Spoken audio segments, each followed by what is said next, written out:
Qué bueno estar en la casa del Señor, amén. Déjeme respirar.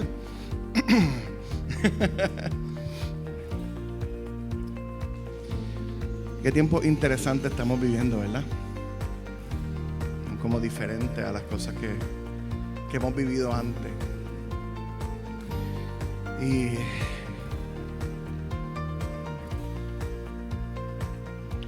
definitivamente tiempos como este necesitamos saber, conocer y entender en quién hemos creído. Es lo único que nos va a sostener. Saber y entender en quién hemos creído. Vamos a orar. Señor Padre, nos presentamos en esta mañana una vez más. Ha sido una mañana hermosa en la que nos hemos acercado a ti en oración, en la que te hemos presentado cada una de nuestras necesidades, de nuestras peticiones, en las que te hemos reconocido en medio de la alabanza de tu pueblo, de que tú eres el Señor de esta casa y el Señor de nuestras vidas, Señor. Pero hoy te pedimos, Padre Celestial, que podamos profundizar en nuestro entendimiento de lo que implican esas aseveraciones en nuestra vida. Y que podamos, Señor, conforme a tu Espíritu, conocerte mejor. Te pido que quites todo lo que pueda interrumpir de mí, que calles mi mente y que me permitas, Señor, ser tu vaso conforme a tu voluntad y tu gracia y tu misericordia. En el nombre de Jesús te lo pido y te lo pedimos. Amén.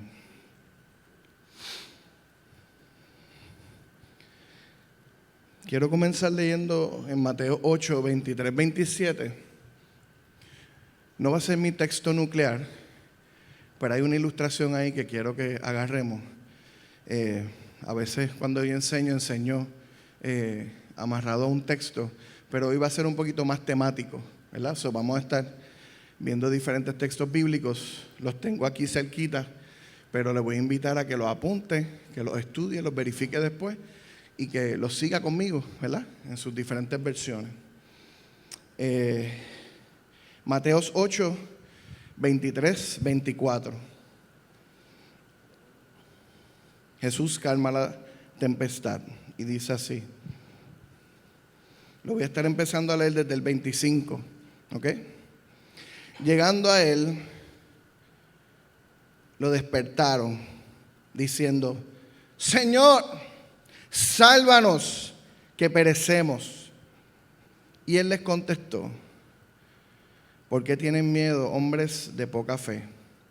Entonces Jesús se levantó, reprendió a los vientos y al mar, y sobrevino una gran calma. Los hombres se maravillaron y decían: ¿quién es este que aún los vientos y el mar lo obedecen? Ellos están en una barca cruzando y dice en el 23 que de momento, ¿verdad?, entra una tempestad. Y las olas dice que estaban por encima de la barca. O sea, no era que estábamos más o menos y está lloviendo y está incómodo, sino que en cualquier momento una de esas olas podía terminar de hundir la barca. Y ellos entran en desesperación y despiertan al maestro y dicen: despierta y sálvanos, ¿verdad? Y me parece interesante porque ellos llevaban un tiempo caminando ya con Jesús, habían decidido seguirlo. Ellos lo conocían, habían comido con él, lo habían visto hacer varios milagros. Y en este momento le gritaron a Jesús, que es Dios, que es el maestro al que ellos decidieron seguir, al que conocían. Y les dicen: sálvanos, porque perecemos.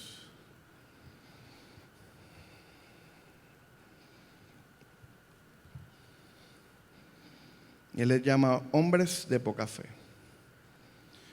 Y yo quiero, la palabra fe muchas veces en nuestra cultura se ha puesto como algo que es creer casi en la nada, ¿verdad? En lo efímero.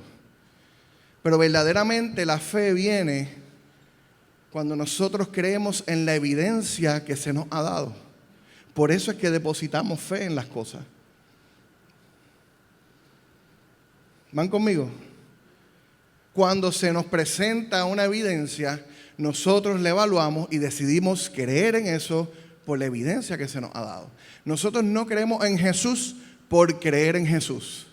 No tenemos fe por tener fe en la fe. Nosotros tenemos fe en quién es Él. Y me he encontrado en los pasados días encontrándome con mucha gente cristiana, no cristiana, apartada,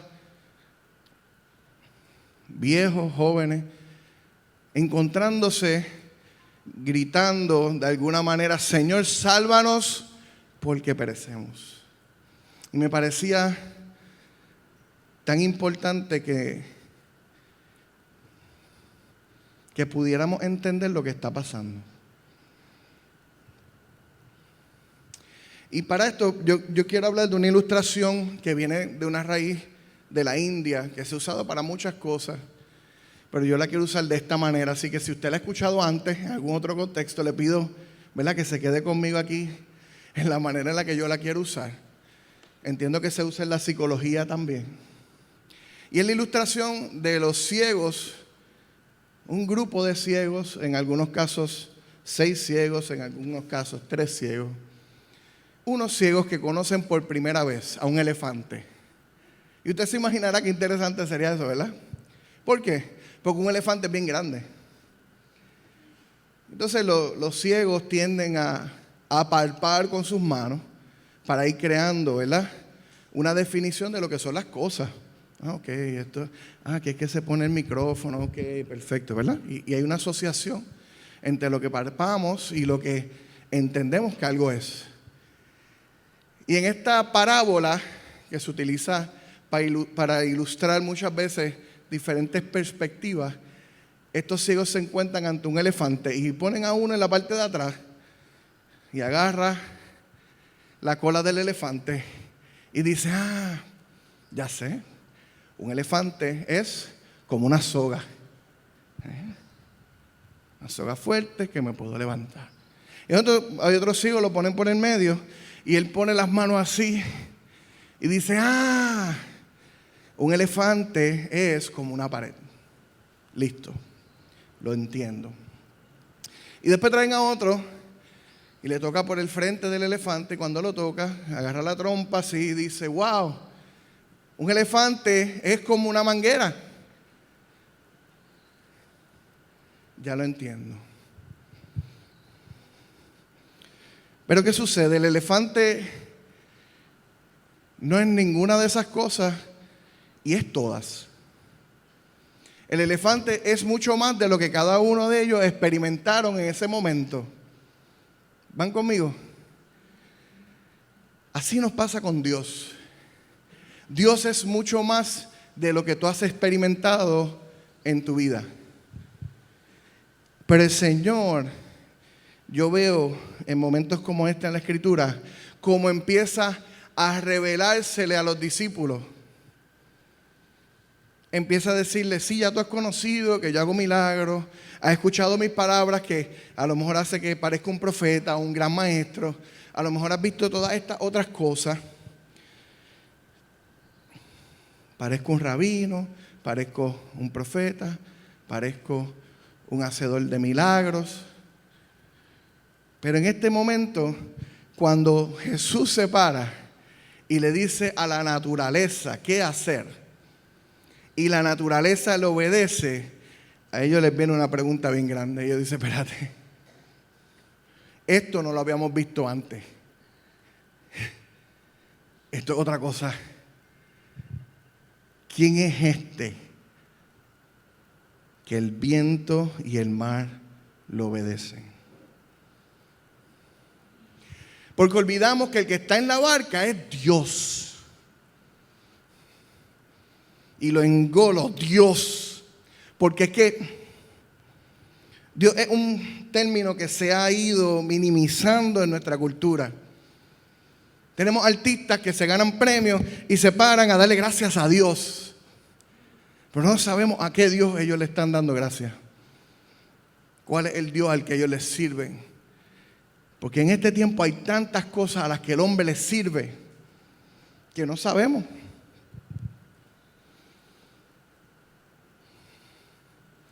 Y eso es solamente los dioses que están afuera. Pero cada uno de nosotros como cristianos hemos desarrollado una idea de quién es Dios. Y la iglesia incluso ha agarrado aspectos de quién es Dios y lo han hecho céntricos y lo han enfatizado dependiendo de la época y de la necesidad, ¿verdad? En este tiempo aún los impíos hablan de que Dios es amor. Dios no haría eso porque Dios es amor. Dios no tocaría de esa manera a alguien de manera negativa. Él no señalaría, Él no sería exclusivo, Él sería inclusivo porque Dios es amor. Y agarramos un elemento de quien verdaderamente es Dios, que es amor. Algunos de nosotros hemos conocido al Dios que es amigo. ¿Verdad que sí? Ese también es bueno tenerlo, porque es bueno tener un amigo cuando nos sentimos solos, ¿verdad? Cuando de momento no hay nadie. Un hombro para llorar, un apoyo. Y hemos conocido a Dios Padre en esos momentos que el Señor nos da una palabra sabia y nos dirige, quizás con un poco de firmeza. Pero qué rico es decirle, Abba, Padre, ¿verdad?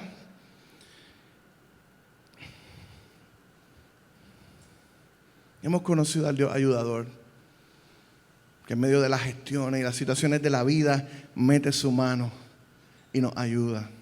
Y esos son aspectos de Dios que son fáciles de manejar para nosotros. Pero qué duro se nos hace cuando nos enfrentamos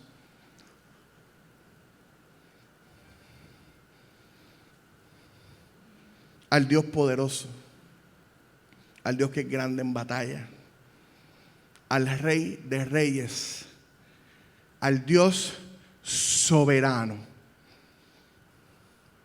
Y de ese Dios soberano es que yo quiero hablar hoy. Porque ese día en la barca, el Dios que conocieron, el Jesús que conocieron los discípulos, fue al Dios soberano. Al Dios que reina y tiene poder sobre todas las cosas. En Colosenses 1, 16 al 17 dice, Colosenses 1, 16 al 17, porque en Él fueron creadas todas las cosas, las que hay en los cielos, las que hay en la tierra, visibles e invisibles, sean tronos, sean dominios, sean principados, sean potestades. Todo fue creado por medio de Él y para Él. Yo lo voy a repetir. Todo fue creado por Él y para Él. Y Él es antes de todas las cosas. Y todas las cosas en Él subsisten. Así que cuando yo digo Dios, de ese que estamos hablando.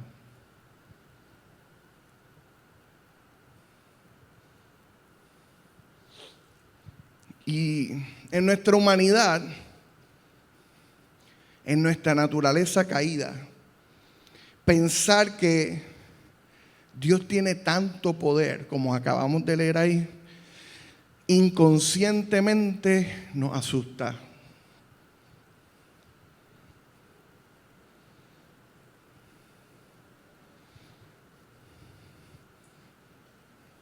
Yo lo voy a repetir.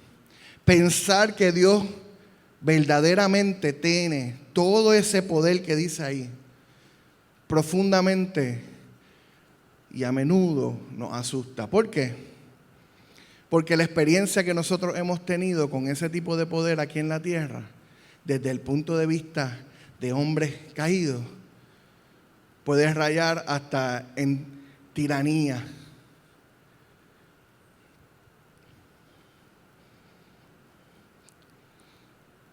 ¿Y qué es soberano? La definición dice que se gobierna a sí mismo sin estar sometido políticamente a otro. De la definición secular. Que tiene el máximo poder o autoridad sobre algo. ¿Vieron que asusta? ¿Por qué? Porque eso quiere decir que si yo reconozco que Dios es ese, entonces ese tipo de poder Él lo tiene sobre mí. Yo vivo sustentado por Él. Yo fui creado para Él. Y aún nosotros, al igual que los discípulos, estando en la barca con Cristo, a veces no sabemos quién es ese a quien le obedecen los vientos y el mar.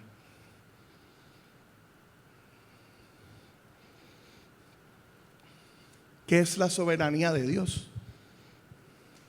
Vamos a explorarlo un poquito. Representa la capacidad de poner en práctica su santa voluntad.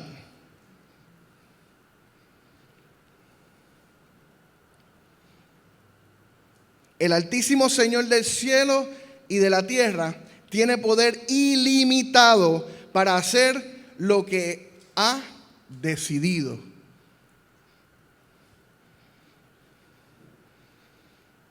Al ser absolutamente independiente, Dios hace lo que le place.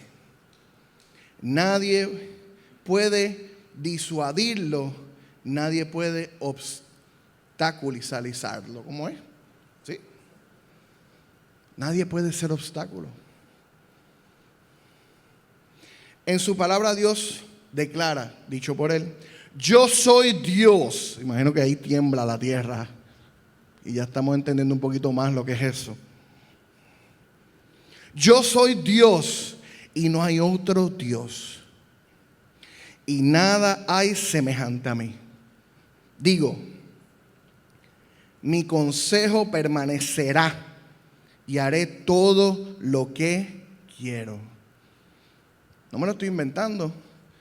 Dice Isaías 46, 9 al 10. Búsquelo. Dijo Dios sobre él. Nos asusta un poquito escuchar a nuestro Dios de amor hablando así, ¿verdad?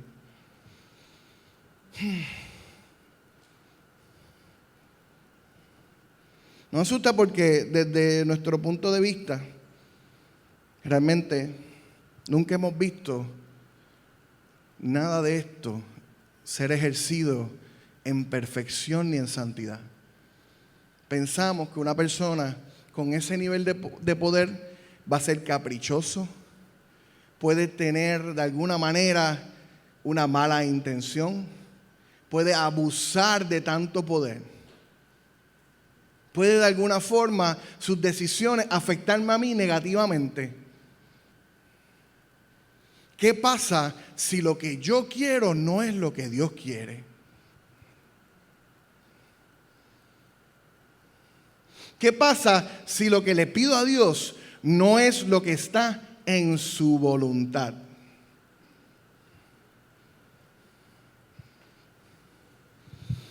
Pero a mí en mi vida me ha ayudado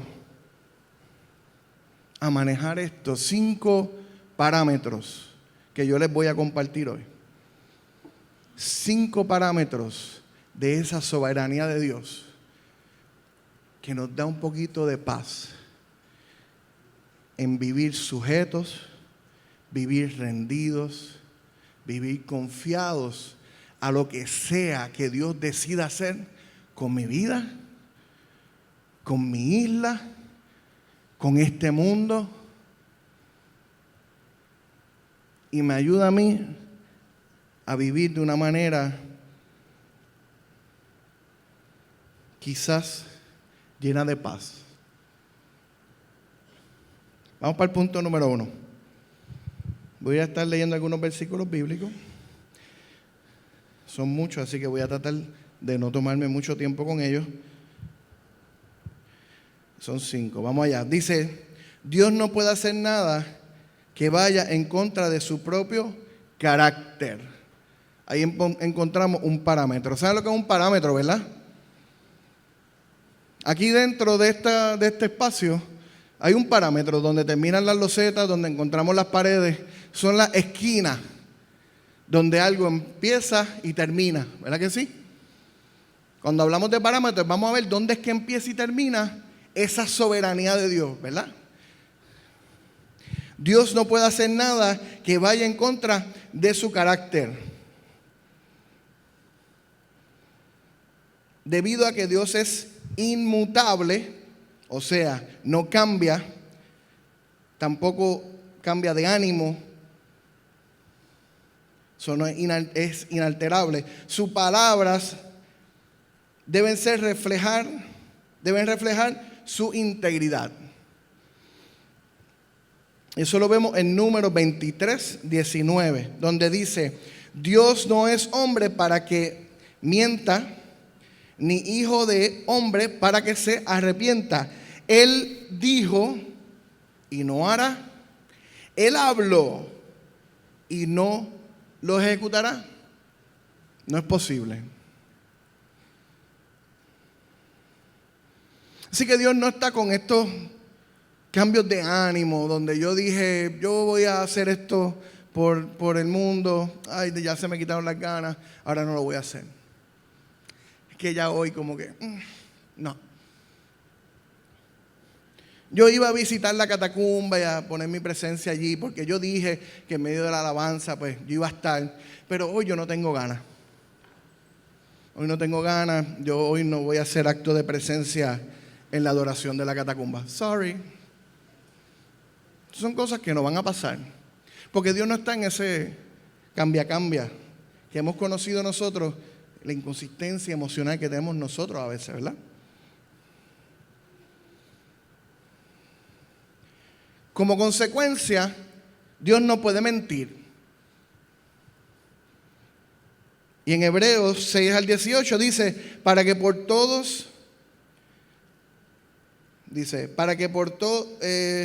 dos cosas inmutables, no sé si hay algún error ahí, en las cuales es imposible que Dios mienta, tengamos un fortísimo consuelo los que hemos acudido para asirnos de la esperanza puesta delante de nosotros. O sea, podemos confiar en Dios porque la esperanza que ha sido puesta delante de nosotros es algo que no es una mentira, porque Dios no miente. Y algo que a mí me ayuda a reforzar eso es pensar que nuestra Biblia, el libro que conocemos como la palabra dada, revelada por Dios, realmente es una biblioteca. La palabra Biblia viene de la palabra biblios, y todos estos libros que están compilados ahí no fueron escritos ni por la misma persona, ni en un mismo tiempo. Muchos de ellos son de los libros más antiguos que tenemos los seres humanos para considerar y leer. Pero Dios ha sido consistente en revelar su intención al hombre a través del tiempo. Y ya hemos visto parte de esa promesa realizarse en Cristo Jesús. Yo puedo leer de cuando el hombre había recibido la palabra de que Jesús vendría, pero igualmente puedo leer el tiempo en que Jesús vino.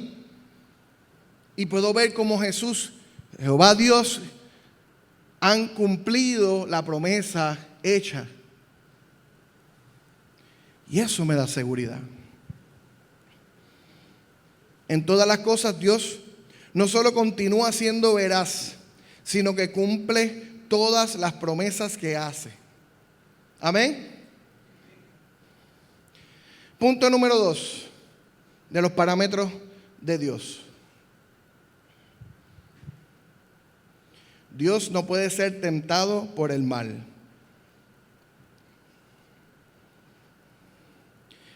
En Santiago 1:13 dice, cuando alguno es tentado, no diga que es tentado de parte de Dios, porque Dios no puede ser tentado por el mal, ni Él tienta a nadie.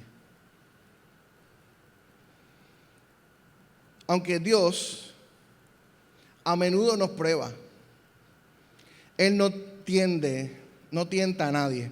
De hecho, Dios utiliza su poder ilimitado para permitirnos resistir y escapar del mal.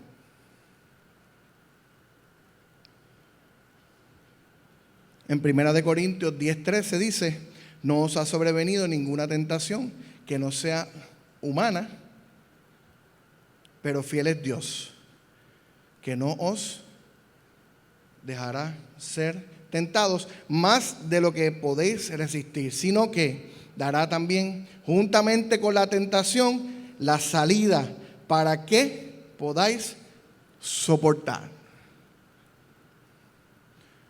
No va a venir la tentación, no va a venir la prueba, va a venir. Pero entonces Dios es fiel en ayudarnos a sobrellevarla, a no permitir en nuestra vida nada que no podamos manejar. Así que tranquilo,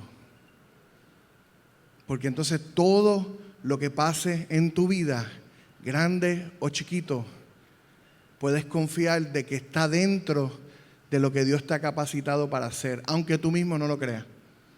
Aunque tú digas, algo como esto a mí me va a destruir. Yo no puedo. Señor, tú sabes. ¿Por qué lo has permitido si sabes que me va a destruir? Y Él dice, no te va a destruir. Si no, no lo hubiese permitido. Es una leve inconveniencia en comparación con lo que ha de venir, ¿verdad?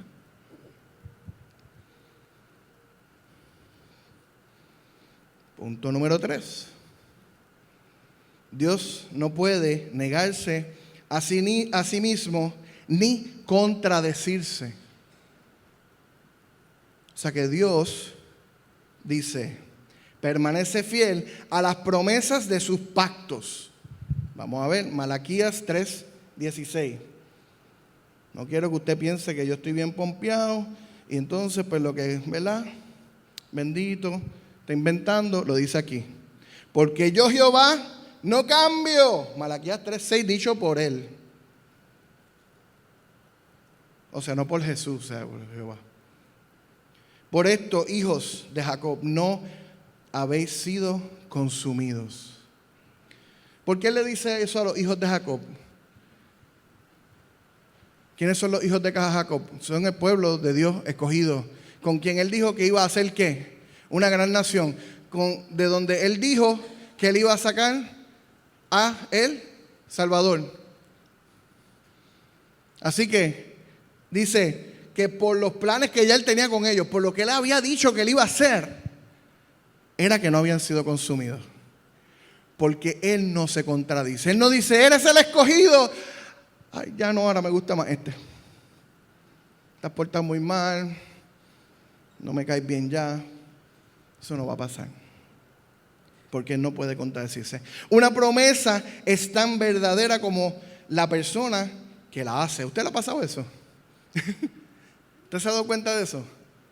Uno como que depende de quién te lo diga, tú le crees, tú sabes. Yo me acuerdo cuando yo me casé, siempre tengo que tirar una historiecita, a Eri no le gusta. Pero lo que dijera Miguel o lo que dijera Caleb era de más confianza que lo que dijera yo. Y eso es normal. ¿Por qué? Pues yo me tenía que ganar ¿qué? La confianza. Y con el tiempo pues fui pegando 2 o 3. Y ahora estoy a un nivel competitivo. Como que bueno, ve que Caleb opina así, pero ¿verdad? Tú a veces has tenido razón. No, mentira, ella me sigue.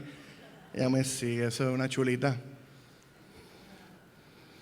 Porque con el tiempo uno va identificando gente que son consistentes en nuestra vida y en quienes podemos confiar. Pero Dios es alguien en quien definitivamente podemos confiar. ¿Por qué? Porque estamos hablando del creador de todas las cosas. No de Dios, es de Dios. Amén.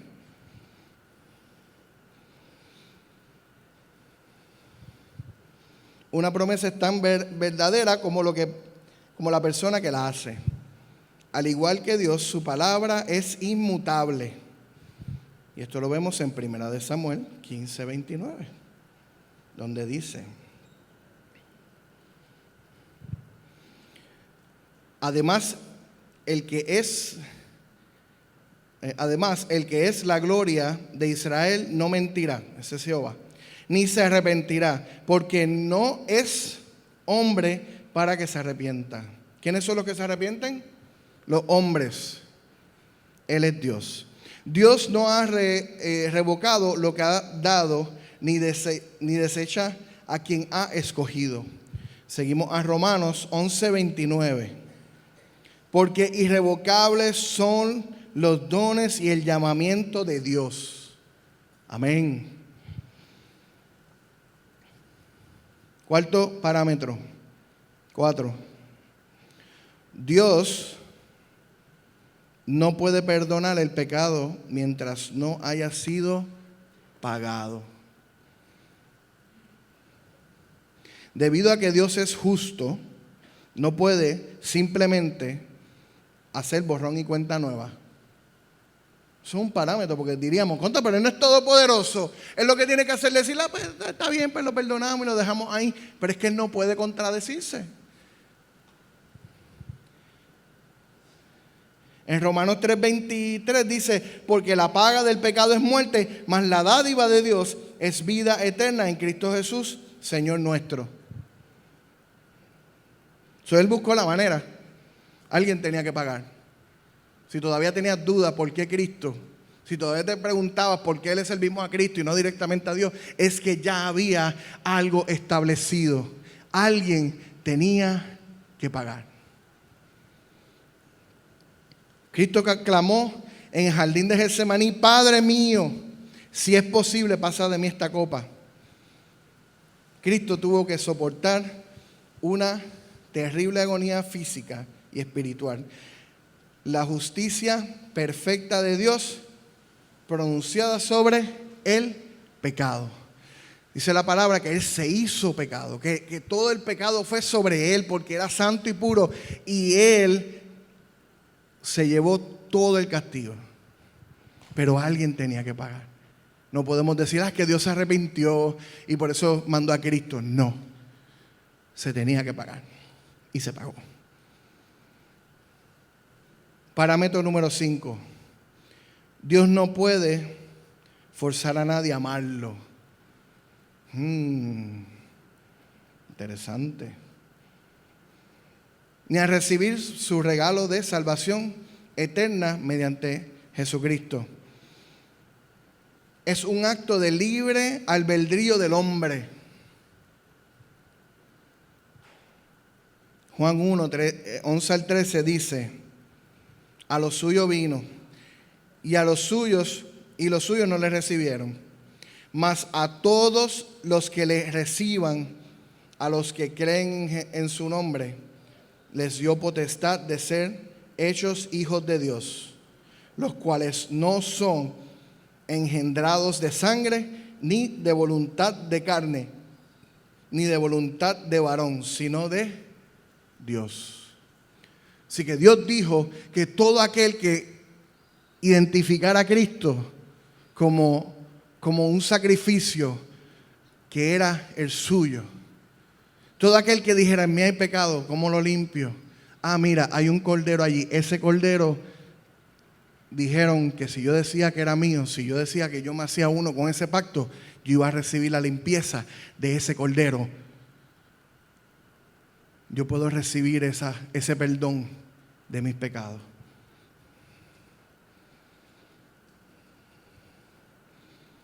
Cuando un individuo escoge responder con fe, acuérdese que cuando hablamos de fe es con entendimiento de quién es Jesús, de que Él es la paga por el sacrificio, de que Él es el único camino, porque en pecado no puedo acercarme a Dios. Y toda esta evidencia, cuando un individuo escoge responder con fe, recibiendo a Jesús en su vida, se convierte en una nueva criatura.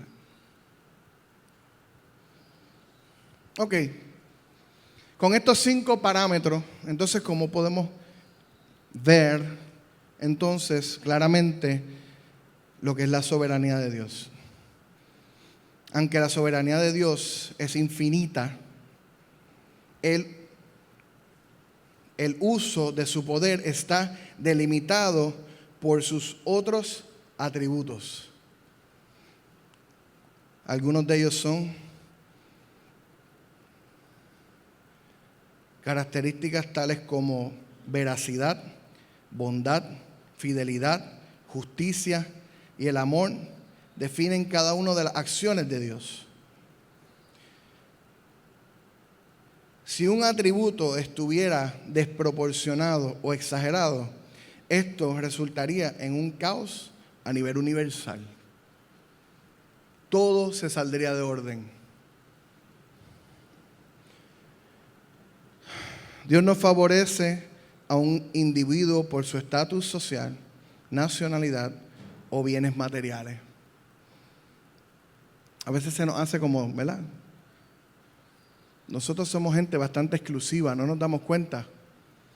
Cogemos con quién jangueamos, tenemos los favoritos, los panas, y a veces nos preocupa sin darnos cuenta. Y si yo no soy de los que Dios quiere, si yo soy este otro tipo de carácter que a Dios como que no le cae bien, ¿verdad? Yo he hecho tantas cosas malas y la verdad, a veces hasta me las disfruto. O sea, yo no soy el tipo de persona que va a la iglesia. A lo mejor, eso no es para mí. A lo mejor si me acerco, Él me rechaza. Pues no. Y lo dice en Hechos 10, 24, 35. Dice, entonces Pedro, abriendo la boca, dijo, en verdad comprendo que Dios no hace acepción de personas, sino que en toda nación sagrada del que le teme y hace justicia. Mira qué lindo. En cambio, Dios nos acepta, recibiéndonos en su relación justa mediante la fe en Cristo Jesús.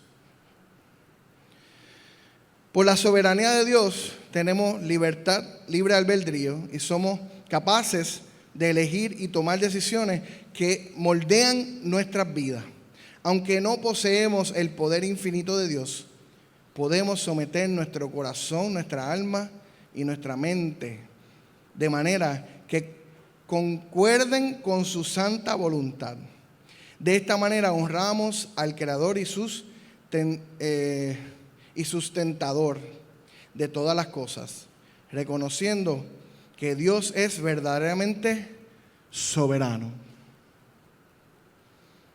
Y quiero leer Colosenses 1, 16 al 19 de nuevo, ya viendo, quizás entendiendo estas cosas. Dice, porque en Él fueron creadas todas las cosas. No había nada y Él creó todo. Las que hay en los cielos y las que hay en la tierra, visibles e invisibles, sean tronos, sean dominios, sean principados, sean potestades. Todo fue creado por medio de Él y para Él. Y Él es antes de todas las cosas, y todas las cosas en Él subsisten. Así, hermano, que si el temblequeo intenso que hemos estado viviendo ha traído de alguna manera inseguridad a tu vida, aún siendo cristiano, quizás el Señor está trabajando con nosotros como aquellos que estuvieron en la barca. Quizás el Señor nos está dando una oportunidad para que pasemos de la colita, que era una soga, que podamos ver la pared, que es Él. que podamos ver que Él también tiene una trompa, que Él tiene una oreja, que tiene unos colmillos fuertes y poderosos, y que sigamos conociendo la profundidad, la anchura, la altura de quién es nuestro Señor, a quien servimos. Que como Pablo decía, así sea que vivamos o que muramos, somos del Señor.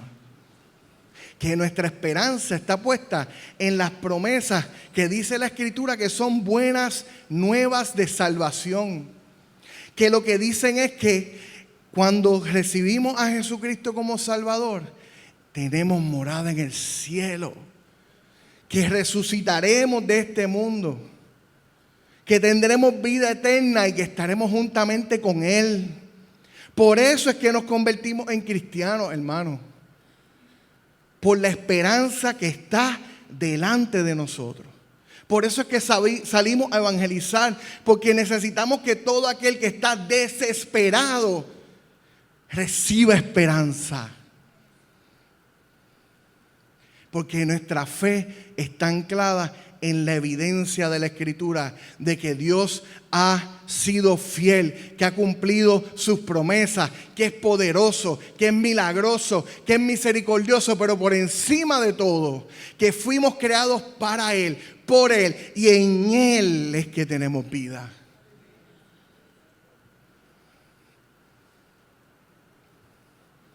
No hay nada fuera de Él.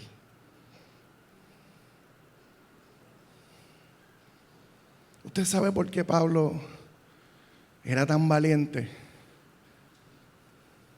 ¿Tú sabes por qué Pablo se atrevía a hacer las cosas que él hacía? Porque él creía esta palabra. Esta palabra nos hace tenaces. Porque en el momento que él estaba siendo apedreado, él decía, ninguno de estos hombres puede quitarme la vida. Yo muero aquí solo si mi Señor me llama.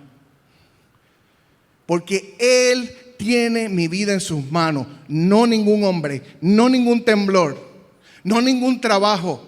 Mi bienestar, mi provisión viene de Dios. El gobierno no tiene nada para nosotros, hermano. No hay nadie que va a entrar por esas puertas que no sea Jesucristo. Y hoy es más importante que nunca que podamos creer eso. Buenas nuevas, buenas noticias de salvación. Amén. Oramos. Gloria a Jesús. Dios poderoso, Padre celestial, Dios creador, nos acercamos a ti, entendiendo que no tenemos nada que ofrecer. Verdaderamente en bancarrota, sabiendo que todo lo que tenemos, que es tanto, todo te pertenece a ti. Te pertenecen nuestros hijos, te pertenecen nuestras familias, te pertenecen nuestras casas. Todo lo que tenemos puesto en nuestro cuerpo encima aquí ahora, todo te pertenece a ti. De que solo tú has hecho provisión para nosotros. Y que este mundo comenzó con tu palabra y terminará el día que tu palabra lo decrete. Porque es tu voluntad por encima de la nuestra. Porque en medio de la aflicción eres nuestra esperanza. Y lo declaramos, Señor, como pueblo aquí en esta casa ahora. Dios Todopoderoso. A ti te servimos. Que la esperanza viva de las buenas nuevas, Señor, nos avive en el fuego. Que nos llenen de valentía como Pablo para caminar, para hablar, para testificar, para hacer milagros, porque estamos llenos de tu Espíritu que nos da poder. Para que todo lugar que pisemos, Señor, sea un lugar donde llegue tu misma presencia. Úsanos conforme a tu voluntad y tu gracia. Perdona nuestra incredulidad. Danos fe. Tu palabra dice que el que esté falto que la pida. Danos fe. Danos sabiduría, porque tu palabra dice que hasta eso lo das tú. Danos el querer y el hacer, Señor, que lo das tú también. Te lo pedimos en el nombre de Jesús. Amén.